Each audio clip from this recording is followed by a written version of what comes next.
Hi, Dan. How are you? Hello, I'm very well, thank you. Yeah, good to be here. Oh, thank you. I was just going to give people a minute to join because I think it kind of always pops up live and people are like, oh, and give them a second to get their bearings. So, would you mind introducing yourself? Yeah, okay. So it's how to encapsulate the story of Dr. Dan O'Brien. Basically, I'm an 18th century historian of death, which means that I'm primarily interested in death-related themes, predominantly undertaking, but also a bit of burial, a bit of sort of memorialization as well, to a limited extent, but mostly within the 18th century. And I've found that that's kind of my niche, really, the long 18th century of the 1680s through to the 1820s. And I do lots of research into the undertaking trade and kind of thinking about how it came to be, what it looked like, and how it was composed. And then also, quite recently, I've started to look at, in rather more detail, at how it was presented, both by the members of the trade and also people who weren't members of the trade. So it's kind of looking Okay. at undertakers from all different angles.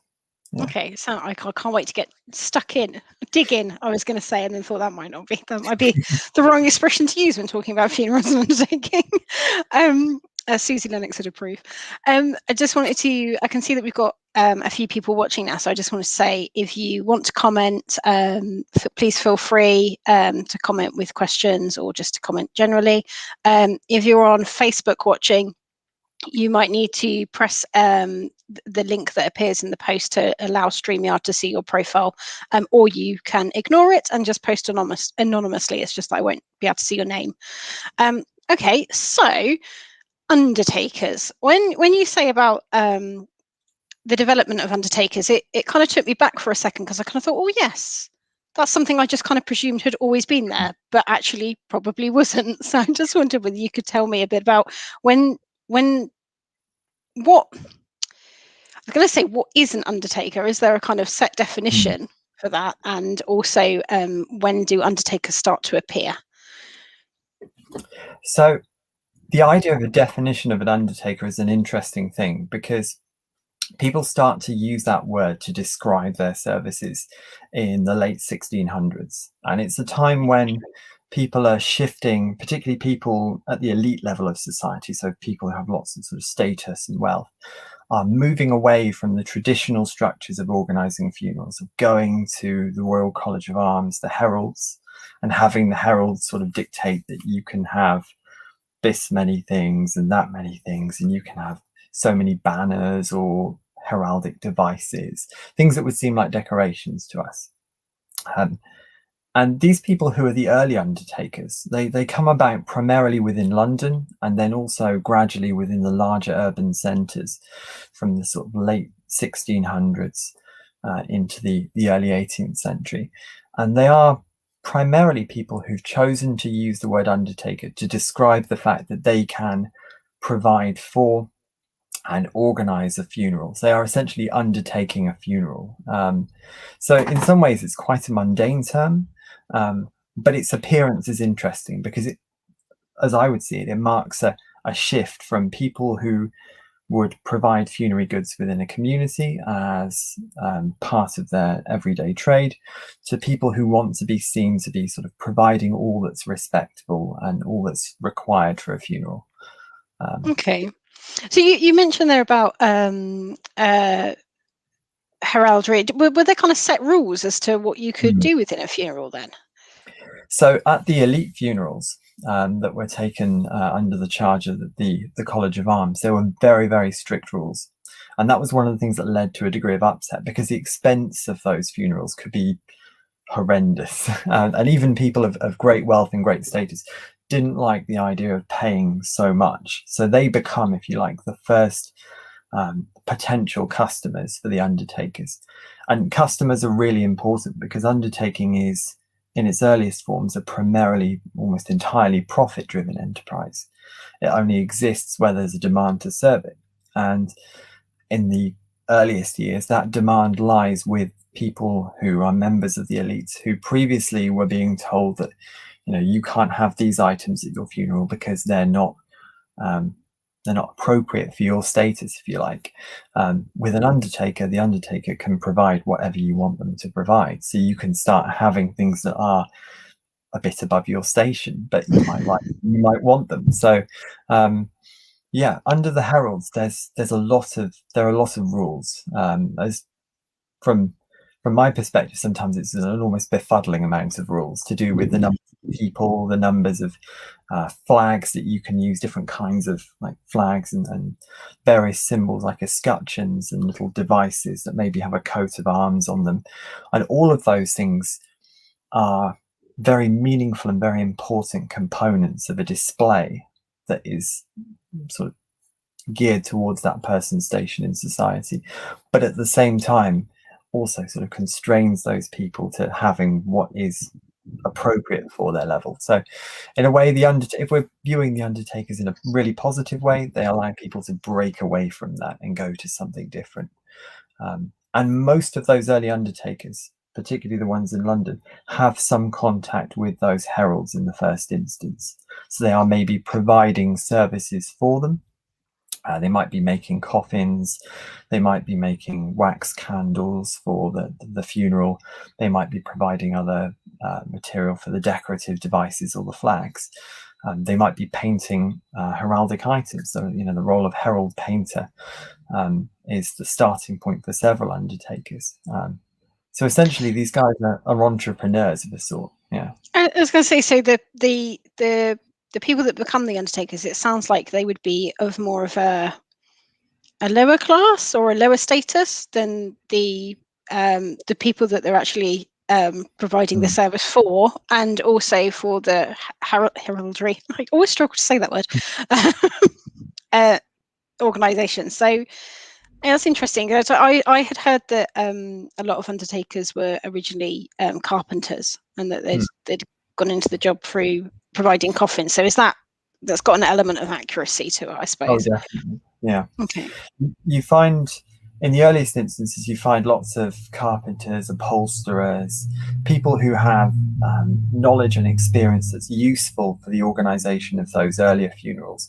And they are people who maybe have the right tools, the right knowledge, the right know-how to essentially make that jump, to use the thing that they've got, the skill that they've got, to branch out into a new sort of business path, if you like. And a lot of the way that they work in those early years is quite supplementary. So you might have someone who's a carpenter and an undertaker. The majority of the undertakers I end up studying in the 18th century are supplementing an existing trade, or maybe even several existing trades, with undertaking. And quite often they are undertakers, and then their more established trade will be a kind of trade that fed into the funeral business. So you have carpenters who may become coffin makers. You have tin plate chasers whose skills are quite useful for making coffin plates, and they branch into it as well. Glovers, because gifting gloves at funerals is another very important custom. So people would I've never heard of that. gloves to people at funerals. You turn up at your funeral if you've been invited, and you might receive a pair of gloves to wear. That obviously means there's lots of work for glovers, potentially with funerals. And then you also get some people who are kind of in various different states of specialization. So you have some upholsterers whose skills allow them to branch out as auctioneers, but they also become funeral directors, undertakers as well. So you have people who have lots of different, sort of very linked, but very sometimes quite different trades that they work in. So yeah, carpenters and undertakers are a perfect combination, really. Okay, so and how would you have gone about finding an undertaker? So generally speaking, what makes the undertakers in the 18th century quite interesting is that you can find early examples of advertisements, and advertisements they're a good sign. They're a bit like a sort of a canary in the mine, if you like. They show you that within a community there is competition, because here we have a more complicated situation than simply being able to go to the local carpenter or the local ironmonger in some cases and order a funeral or to order the parts for a funeral.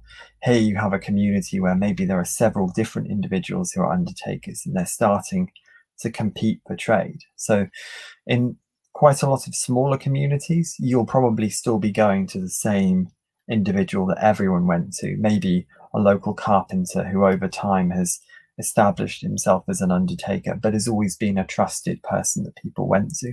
And that lasts, in some communities, that lasts well beyond the 18th century. Yeah. In fact, by the end of the 18th century, rural undertaking is not really very well established at all. So in rural areas, you'll probably find it's a local individual who has an established knowledge who'll be taking care of those things. The family will have to go to each different trade and sort of acquire the bits for a funeral themselves. Okay, so so I was just going to ask, what exactly did an undertaker do?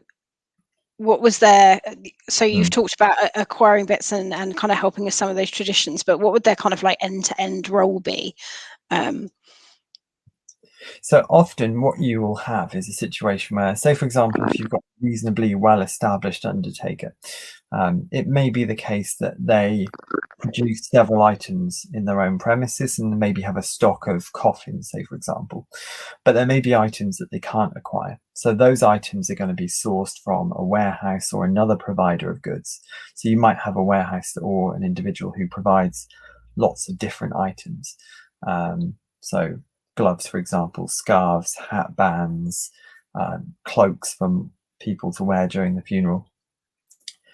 And the way that they're sort of trading those items will depend on what sort of items they're providing for the funeral. So in some cases, you'll find that the undertaker is going, or rather is encountering a family, and they will be providing them with some items that the family will buy, and then also some items that the family will rent. And it tends to be that there's quite a practical division between the things that you're going to need to buy, like a coffin, for example, coffin plates, and any of the items inside the coffin, and probably the gloves as well.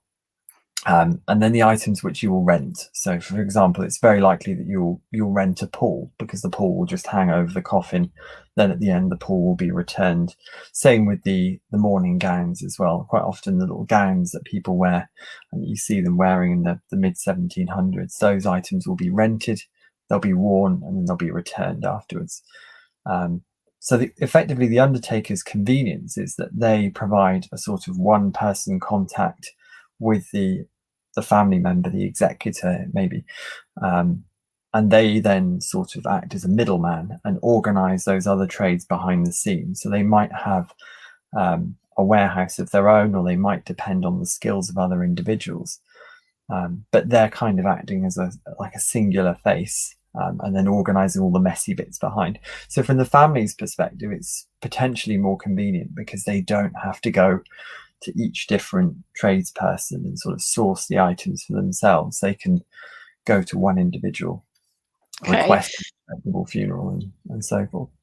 No, that makes a lot of sense, especially when you said about them being entrepreneurial. I can kind of see that a little bit clearer now. So would they have also have done any of the elements of organizing? So for example, I'm thinking of transporting the body, potentially from home or chapel of rest or wherever it is to the actual burial site, and just that kind of general organization, really.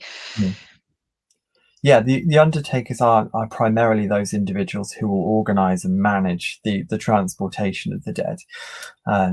And that's quite interesting in some cases, because there are areas here where, as we go through the 18th century, the experience of that transport changes. So when we think of particularly urban settings in, let's say, the early 18th century, it's quite likely that people are going to be buried quite close to where they live. They're going to be buried in an urban churchyard, or maybe within the body of the church if they're affluent enough. And it's probably likely that they could well be conveyed, on the shoulder, so to speak, sort of carried through their local neighborhood to a place of burial. So the demand for hearses, which is much greater later on when we have the development of cemeteries, particularly sort of suburban cemeteries, is not so great at this point. And that means that from a hearse perspective, if we're thinking about the vehicle of the hearse, hearses are not as common as they would be in the following century. So in my research, I encounter hearses. They tend to appear in the more affluent funerals, and it tends to be also that when you, in the mid-century, certainly in the earlier century, you find that hearses are provided by another individual. So maybe a local stables keeper or some tavern keeper who will have a hearse. In Bath, they had a hearse called the Black Work, and the Black Work was owned by a tavern keeper.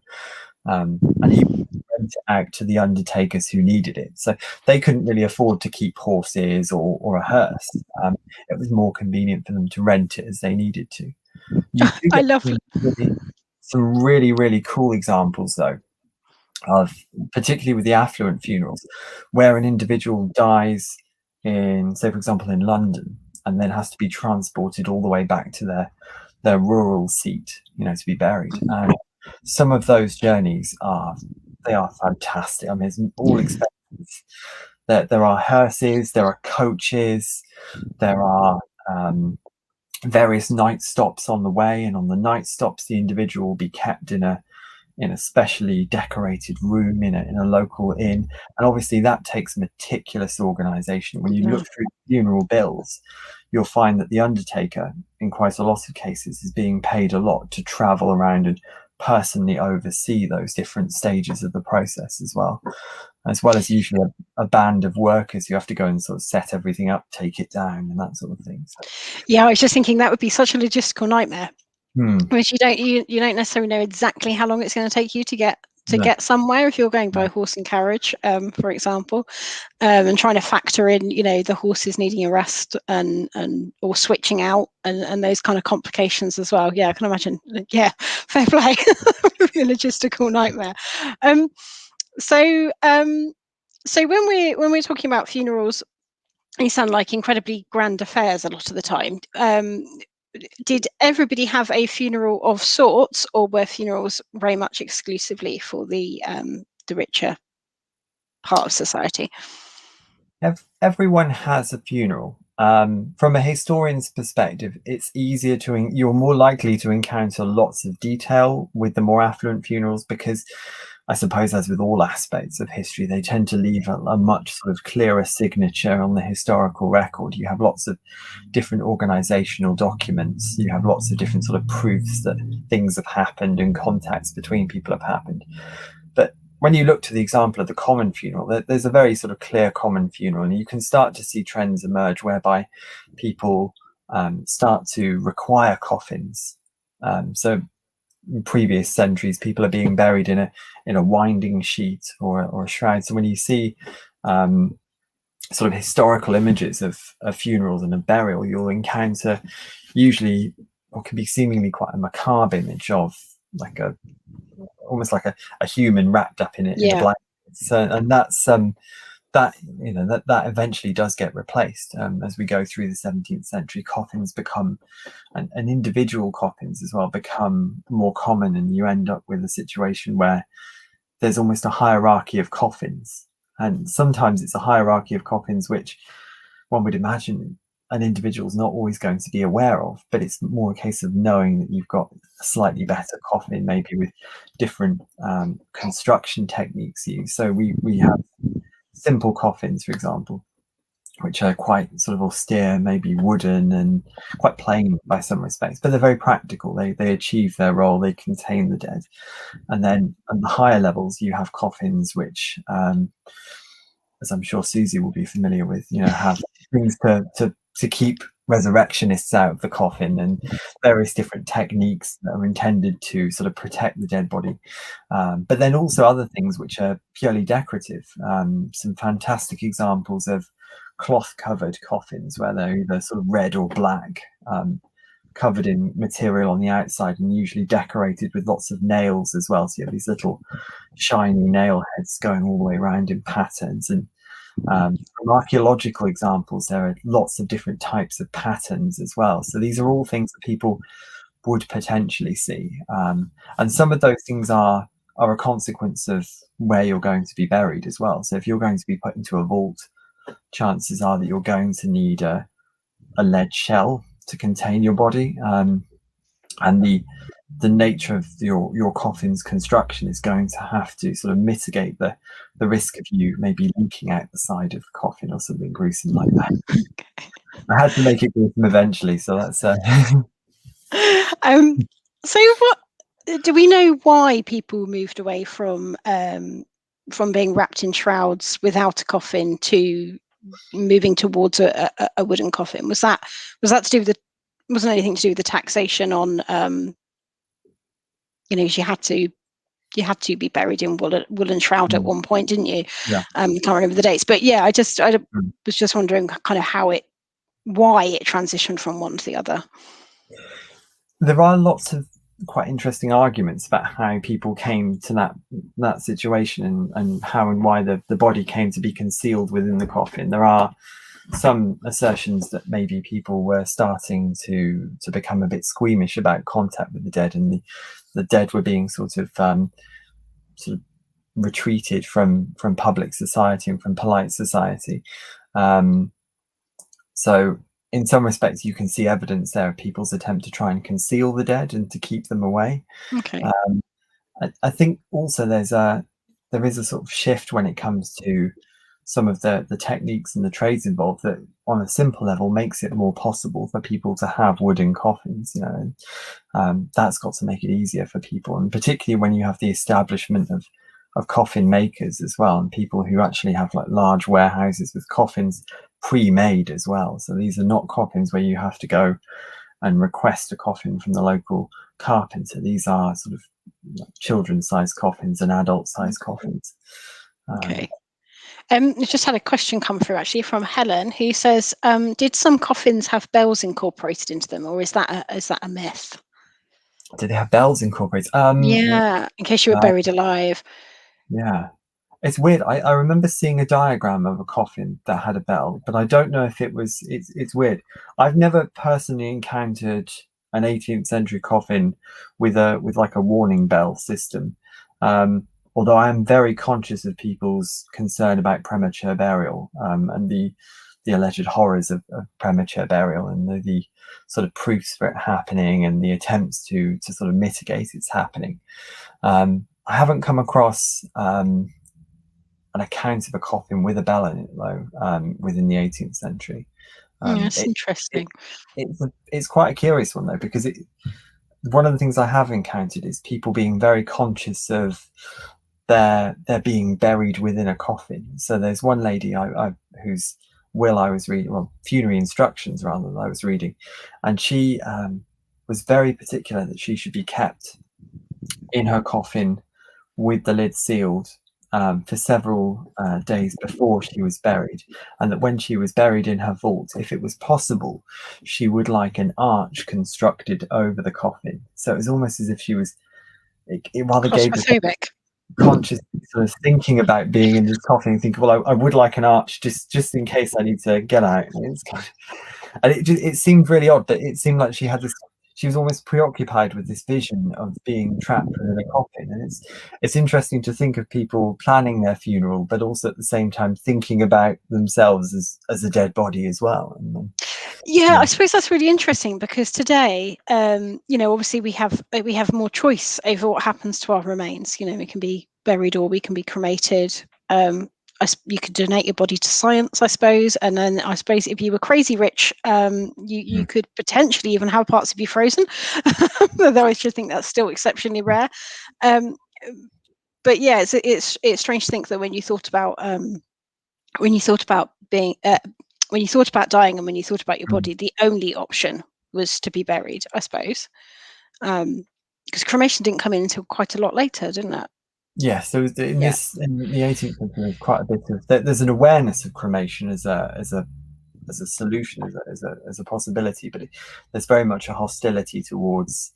In many ways, there's a quite prevalent hostility towards the dismemberment of the corpse in any way, which is interesting, because there has been research which has sort of looked at the existence or lack thereof of any sort of religious basis for that. It's almost like something which people assume that you would need to be together on the last day, without anyone actually ever fully saying that. So it's an interesting one, because it has a real hold on people's imagination, this idea of being intact. And certainly there are individuals within the 18th century who use embalming techniques as a way of, embalming is still quite a limited practice in the 18th century.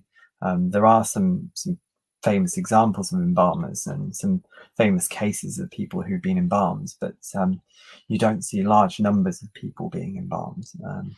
Yeah.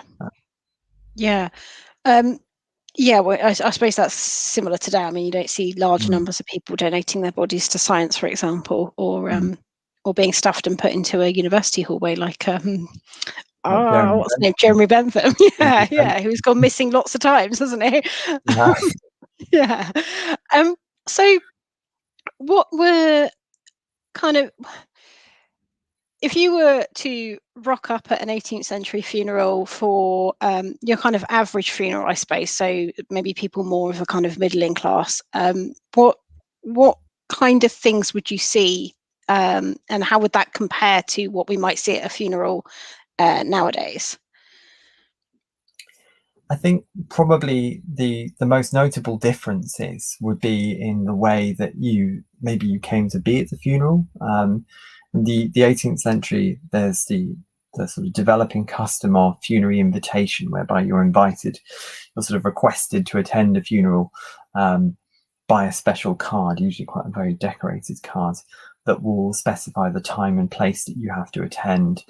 And I think when you go there, also the actual act of maybe receiving, particularly if it's a respectable funeral, maybe of sort of lower middling sort, you might expect to receive gifts, and those gifts may be of different levels depending on your proximity to the deceased in life. So we almost have a sort of a recreation of your relationship with the dead person in material terms. So if you were very close to them, if you were maybe a family member or a close acquaintance, then you might get a nice pair of gloves, a scarf, a hatband to wear as well.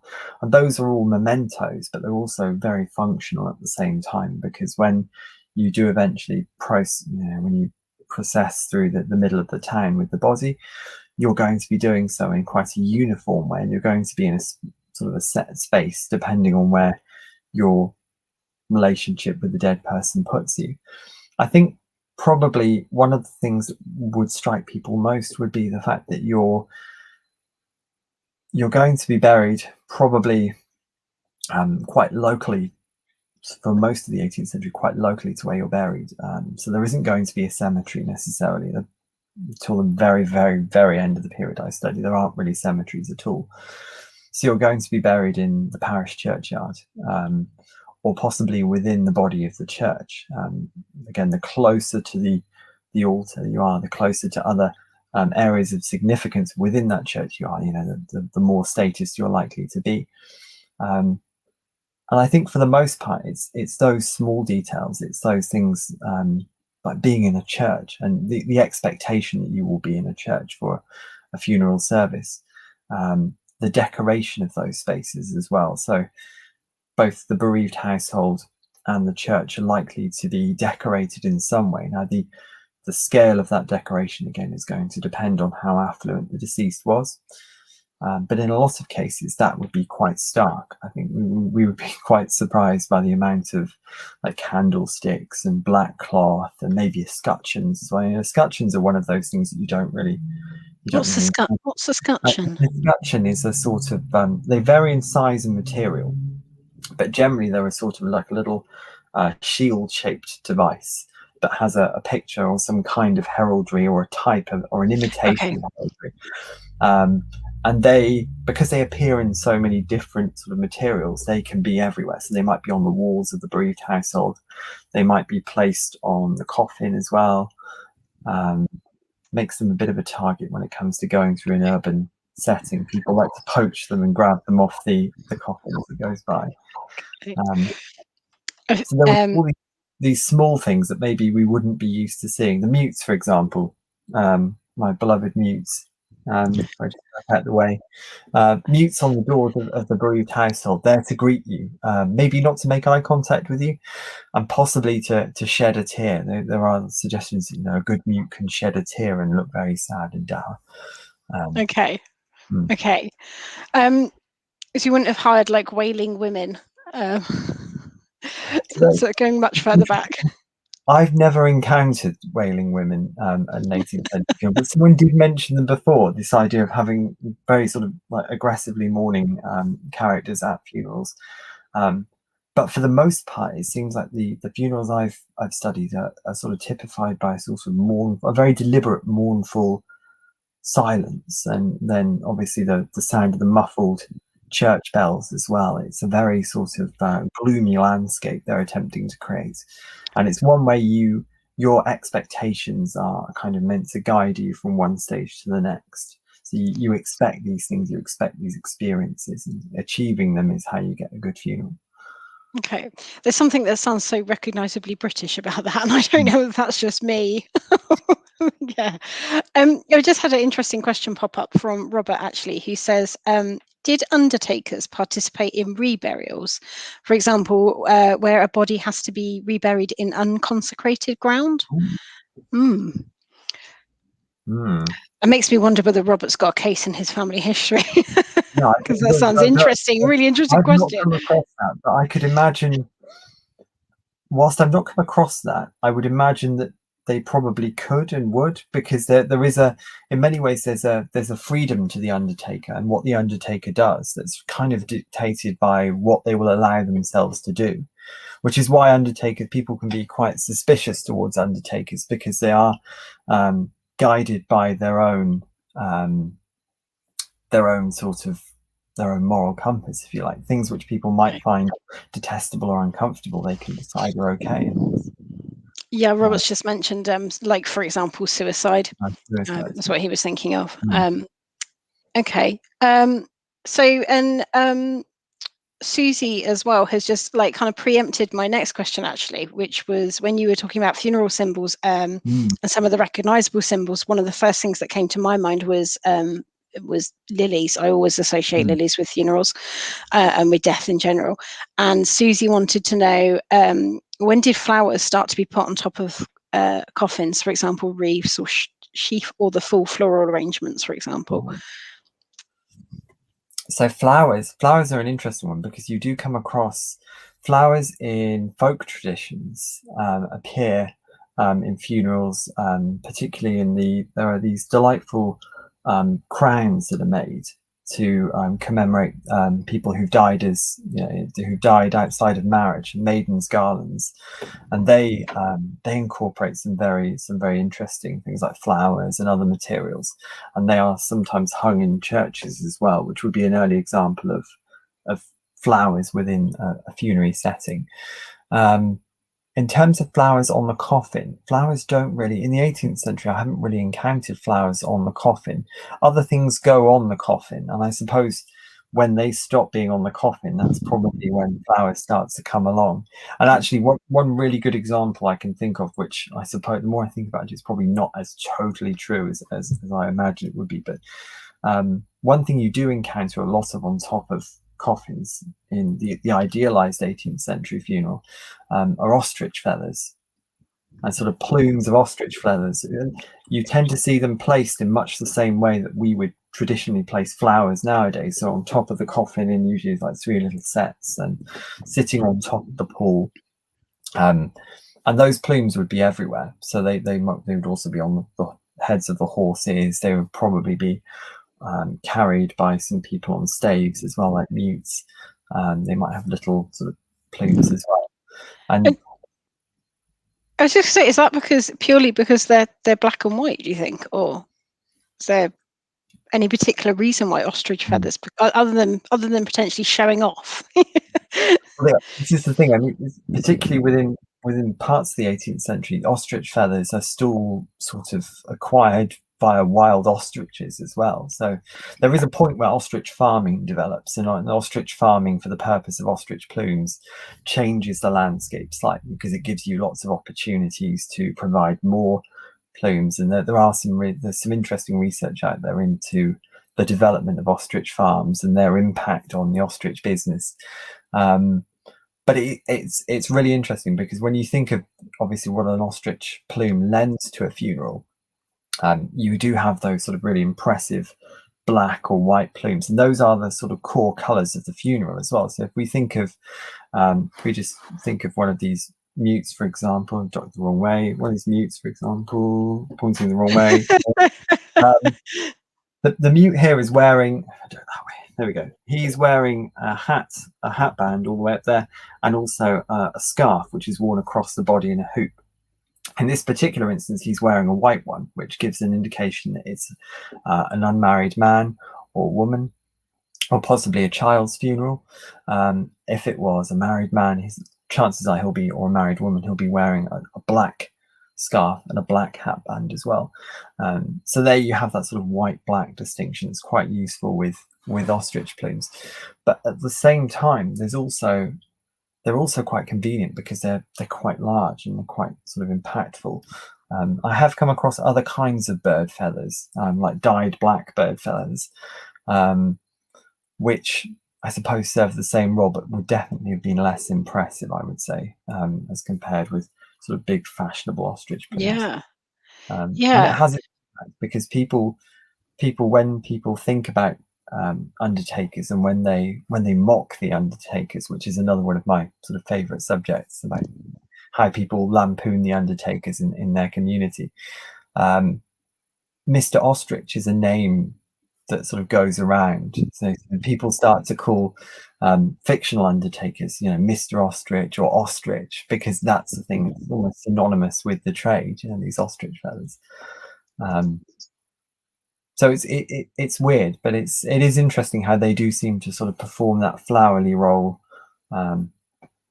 before. Yeah, that is really interesting. So you were talking there about people mocking undertakers, and I've got to ask you, why were people mocking undertakers, and how? So some people will have encountered my sort of relationship with the characterization of undertakers before, but it's a really fun subject, and it's interesting because in the 18th century there was a tendency to poke fun at things that people took really seriously, but also people who stepped above their station. And so with the undertaker, you have a really good example of an individual who is kind of helping people to sort of outstep their station, but at the same time is also kind of making his own place in the world, and has developed his own language and his own sort of codes of business, and those things get sort of parodied and mocked. So we start to see the emergence of quite throwaway characters. They don't have whole plays or whole things named after them. They appear as like little stock characters, and these fictional stock undertakers, they tend to have really hilarious names. So you have Mr. Coffin, Mr. Sable, Mr. Grimley, Mr. Plume again, Mr. C's Corpse, and these are all little words that kind of they reveal a lexicon that people had for talking about undertakers in a pejorative way,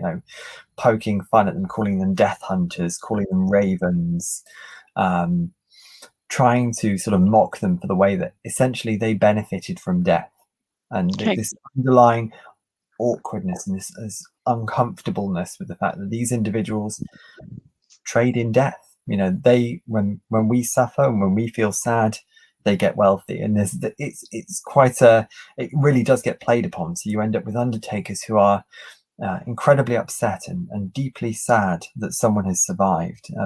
Undertakers try to bury the living, so they'll go up to an individual and say, "Sir, would you terribly mind if I could bury you?" And of course, people are outraged. They're sort of, "You can't bury me, so I'll put you in the grave," and such forth.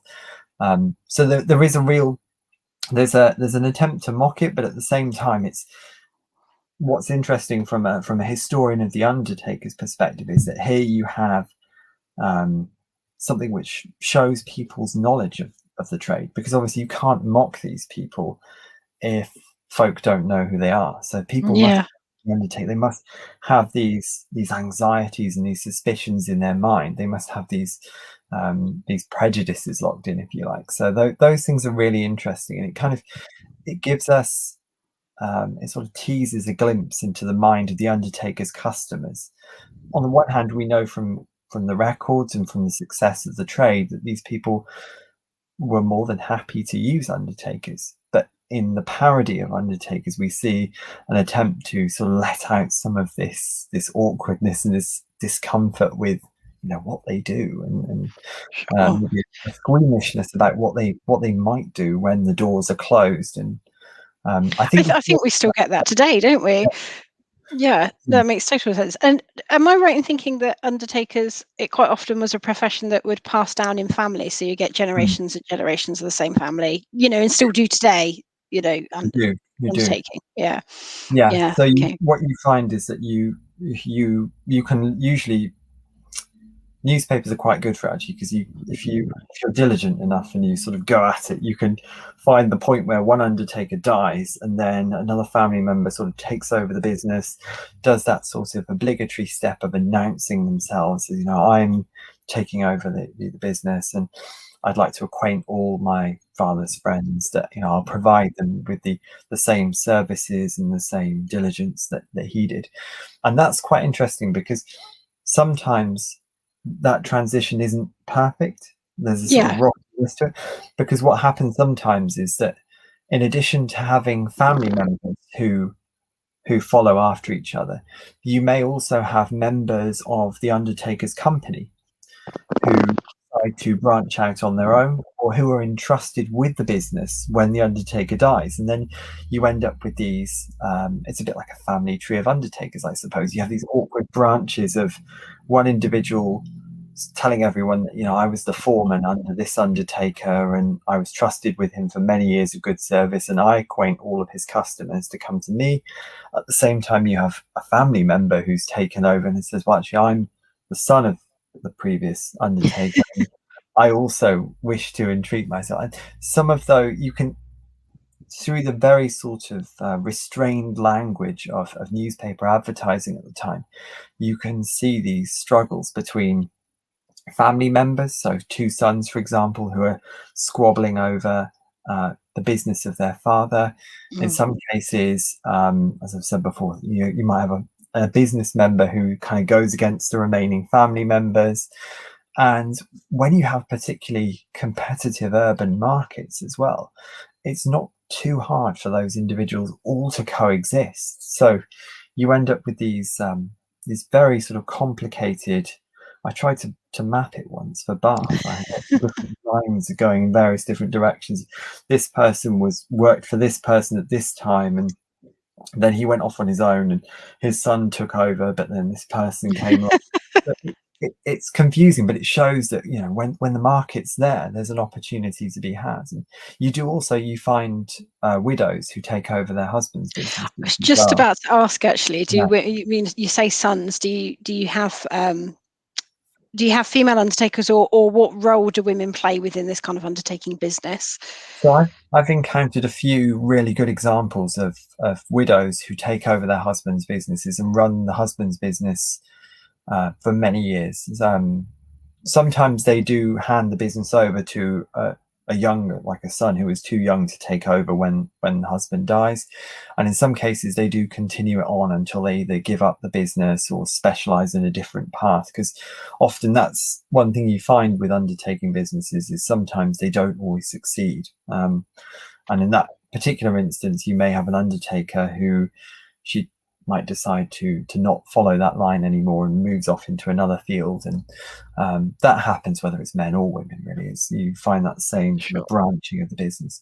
But yeah, you do find some really good examples of widows who take over their husbands' businesses and run them, I suppose, because essentially they've got all the knowledge. You know, they know how. The knowledge is the trusted currency here with the undertaker. You want something as a customer, much as we do today, I suppose. You know, you go to someone you can trust, you go to someone who you can rely on, and that same sense of trust and expectation exists, or at least seems to exist, within the 18th century, in terms of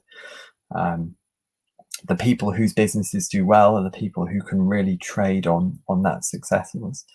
And it's really interesting because even within a reasonably small city or like a medium-sized town, you can start to see by the end of the 18th century the paths that various different businesses have taken, from those early beginnings to the first examples of people who are becoming what I would call sole undertakers. So people who are just trading as an undertaker.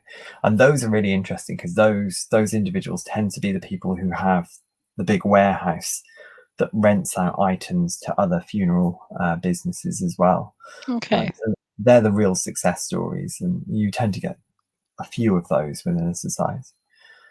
Okay. And you mentioned there about the wearing of the white sash for children, and that just made me think: were children's funerals quite different, or quite were they just as much as a big affair as an adult elite that died, or how did they compare? So children's, depending on the affluence of their parents, children's funerals Sure. could be quite they could be reasonably ostentatious occasions. You find mourning rings, for example, for children who were maybe several months old, and that's obviously going to be a case of the family having enough money to afford those items and then exchange those items as mementos to close family members. Children's coffins are something which are made and produced in stock by lots of coffin makers and coffin making warehouses as well. So there is an expectation of what a child's funeral should consist of, Okay. and it does tend to follow those same patterns of sort of wealth dictating what an individual can have at their funeral. Okay. And I suppose it's similar, really, a similar question, but I was just kind of thinking about some of the different symbols. So I know that we mentioned about flowers, but I was also thinking about different symbols that you get on gravestones, and I'm trying to think of some other, and little traditions as well, like throwing soil on a coffin. And I just wonder whether you could talk a little bit about when some of those traditions came in, or some of the more interesting ones that you've come across, really. I think for me that one of the really interesting things is that sort of the visual language of death in the 18th century. So we go from what by modern standards we would probably regard as a very delightfully macabre vision of death, where death, the visual sort of depiction of death is one of very literal grave sites, picks, spades, skulls, bones, sometimes broken bones as well. The things that we would associate with the memento mori tradition. Okay, I was going to say, is that when you'd get like old man time and the scythe and the grim reaper, that kind of thing? Okay. Yeah, you'll often see time on one side with his forelock and his scythe, and then on the other side you'll have death as the king of terrors, essentially. So usually, not exclusively, but death sometimes with wings, almost like an angel, but like a skeleton with wings. Sometimes death without wings, and then sometimes death with a crown as well. Sometimes they really like to sort of force that king of terrors image with a nice crown, and you see that sort of language of memento mori, trying to encourage people to remember their own mortality. It turns death into a very didactic thing. These are meant to be things that sort of poke at you and remind you that, as the skeleton is now, so will you be in the future. So it's kind of imploring you to use that funeral or that encounter with death as an opportunity to learn and prepare for your own end. So that tends to be very practical, very sort of vivid and macabre. From a modern perspective, it looks really ghoulish. It's not the sort of thing you would expect to be invited to a funeral now and have like a skeleton there and I think what I find it quite interesting about that is, in a time when mortality, when compared to today, death feels like it was everywhere. When you look back, I mean, you look back at, when I look back at my ancestors, you see many of their children dying, or my ancestors dying young themselves, being married multiple times, widowed. It feels like death is such a daily part of their lives, especially the earlier back you go, that it almost seems surprising that you'd have an image that kind of constantly reminds you of your own mortality, because you think, why would you need that? Because you're constantly reminded by your own mortality anyway, by the fact that all these people are dying around you. So I always find that quite an interesting juxtaposition, I suppose. Yeah, and it is interesting as we go, as we move forward through time, as we get closer, particularly through the 18th century, you see those memento mori elements start to fade, and it's quite a gradual process. So by the end of the 18th century, it's not unheard of to encounter an impressive skeleton embodying death, representing death, usually with a great big sort of dart. Anyone who's seen any of my Twitter feed will be familiar with this. It's everywhere. There's lots of skeletons on things, but you do find a sort of softening of that language, of that visual language of death, and a move towards an imagery of death which is more, I suppose, more typically classical. Has things like urns, plinths, maybe a woman in mourning sort of leaning on an urn, possibly.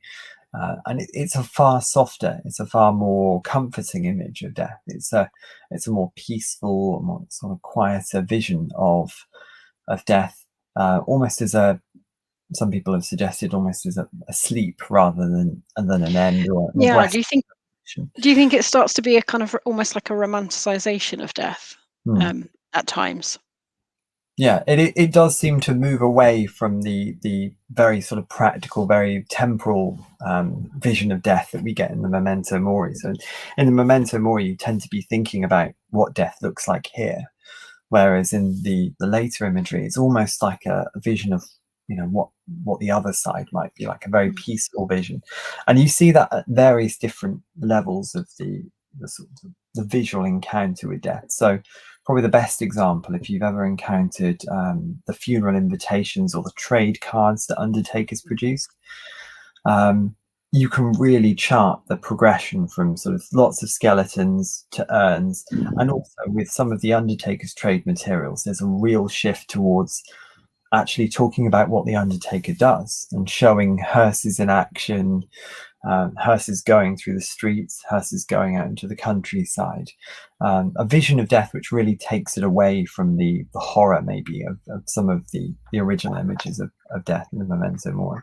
So that's probably one of the most striking visual shifts, and you see it in the in churchyards too. I mean, sadly there aren't many churchyards around me where the stones have survived. They tend to all melted a bit, so the details have all gone. But there are some really cracking examples of memento mori headstones where you've got that sort of skull, maybe a skull with wings, an hourglass, sometimes skeleton figures standing on the tombstone or on the gravestone. And those examples are almost the same as the things you'll encounter on the rings or in the funeral invitations. They're very vivid, striking reminders. By the end of that period, a lot of the imagery is far softer. It's maybe more, in some cases, it's more just very typically classical. They're using lots of little visual touches. It's architecturally, some of these things are quite impressive. They might have a bit more about the deceased person on them, but they don't have as many reminders about our sort of shared end, if you like. So yeah. And in terms of the deceased themselves, did I was just I don't know why it sprang into my mind, but I was just thinking about how, especially in America and I think Ireland to a certain degree, you've got much more of a tradition of going to view a body in a coffin, kind of the open coffin kind of idea.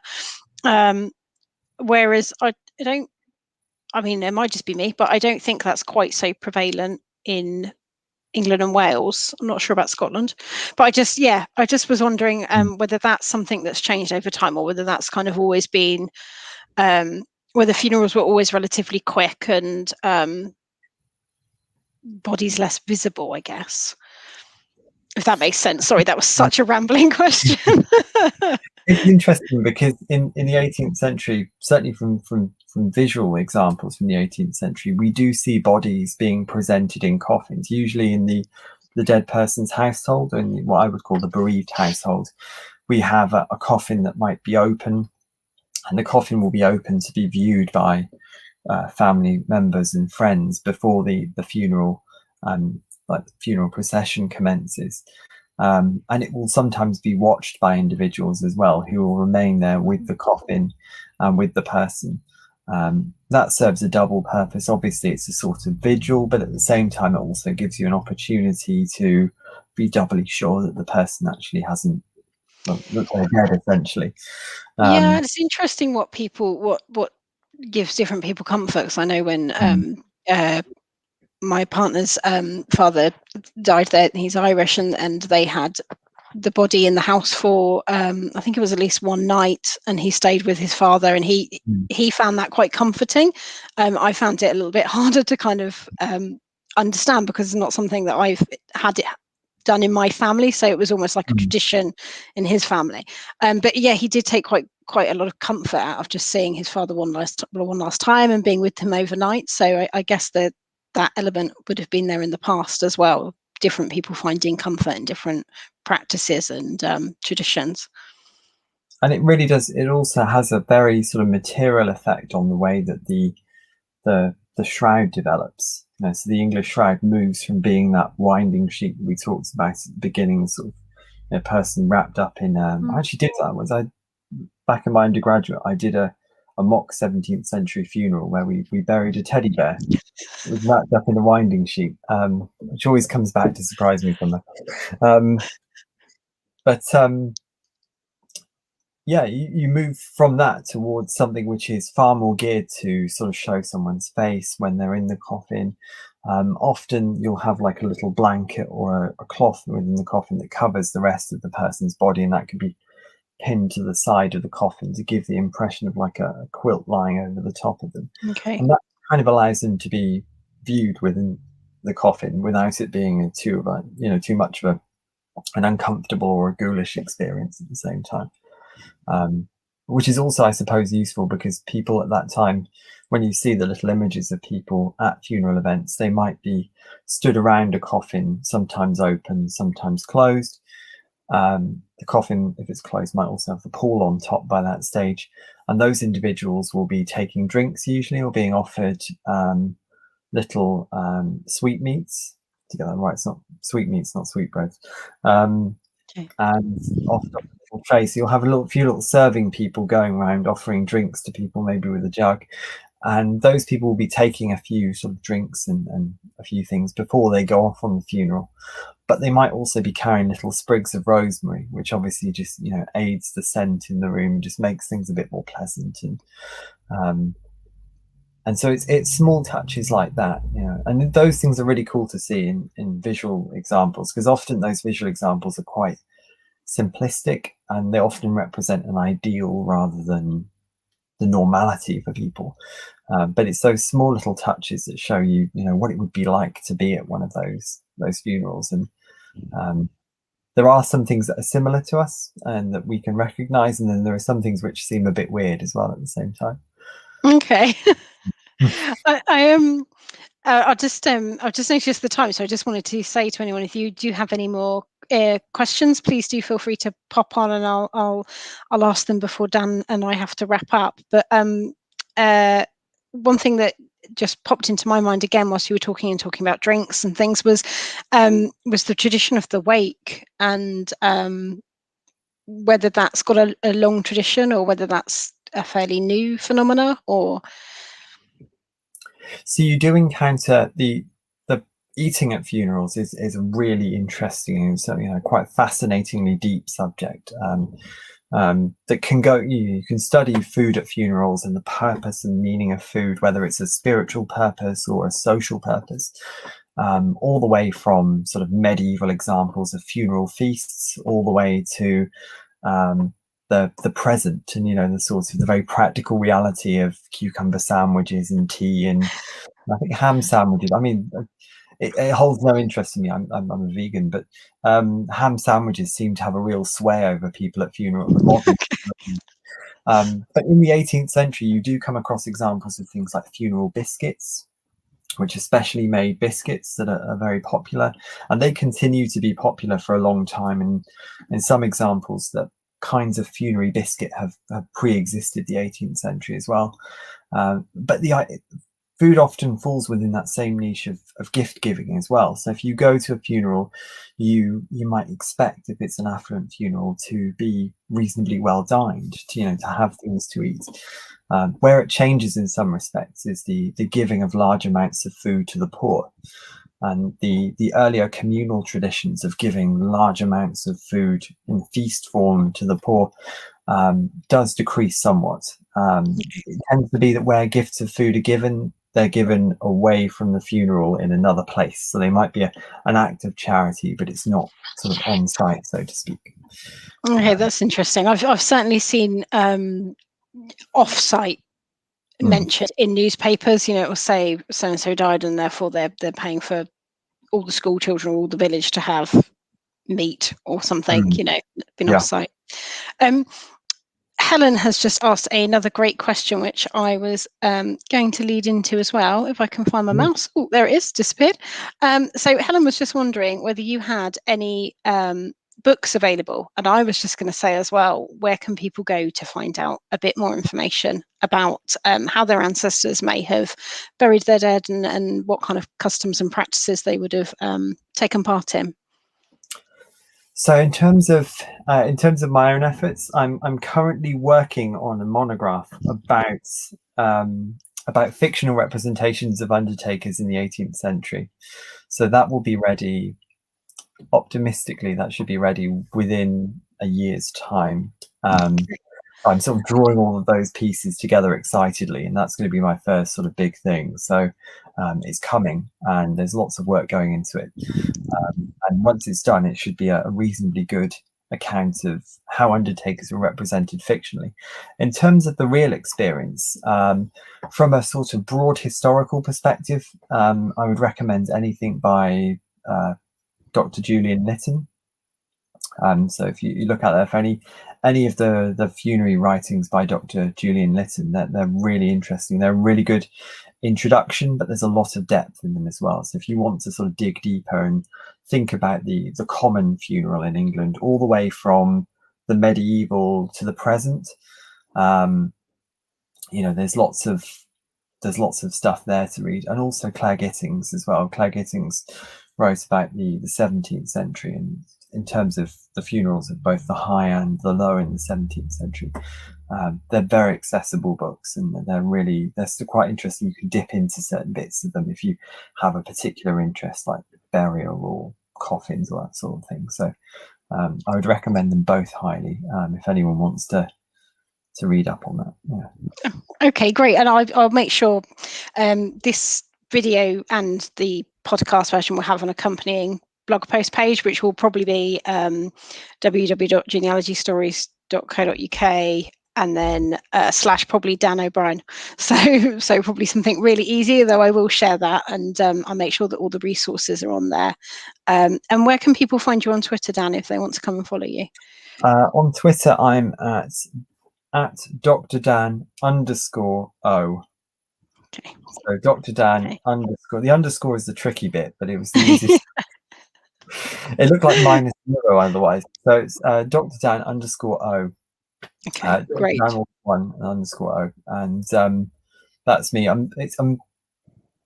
When you find me, you'll know it, because there's lots of this sort of stuff there. There's daily tweetings about funerary things. Okay. I've just had one more question sneak in, actually, and it's such a good one. Do you mind if I sneak it in?